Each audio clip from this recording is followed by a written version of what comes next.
খুব বেশি কষ্টে আছেন, বাঁচার জন্য আর ইচ্ছে হচ্ছে না। পৃথিবীটা আপনার জন্য একেবারে সংকীর্ণ হয়ে আসছে। পৃথিবীর প্রতিটি দুয়ার আপনার জন্য বন্ধ হয়ে আসছে।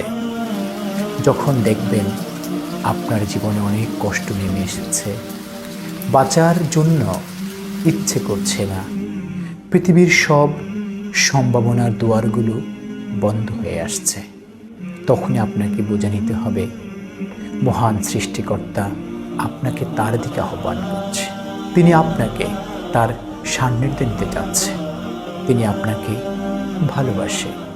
আপনার চলার পথকে সুন্দর, মসৃণ, সম্ভাবনাময় করার জন্য তিনি আপনাকে পরীক্ষার মধ্যে ফেলেছে।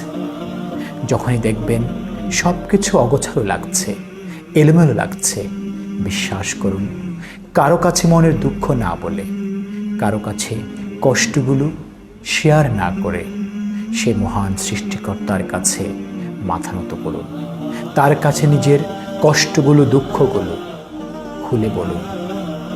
গভীর রাতে, রাতের অন্ধকারে জায়নামাজে বসে তার সাথে কথা বলুন।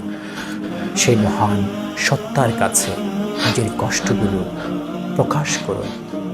বিশ্বাস করেন, সে মহান সৃষ্টিকর্তা, সে মহান রব আপনাকে নিশ্চয়ই সঠিক পথ দেখিয়ে দিবে। পৃথিবীতে সবার দরজা আপনার জন্য বন্ধ হতে পারে। পৃথিবীতে সবার দুয়ার আমাদের জন্য বন্ধ হয়ে যেতে পারে, কিন্তু আমাদের মহান মালিক, মহান রব, তার দরজা বান্দার জন্য কখনো বন্ধ হয় না। তার কাছে যদি মনের কষ্টগুলো সঠিকভাবে প্রকাশ করতে পারেন, আপনি বিশ্বাস করুন, নিশ্চয়ই তিনি আপনার কষ্টগুলোকে দূর করে দিবে।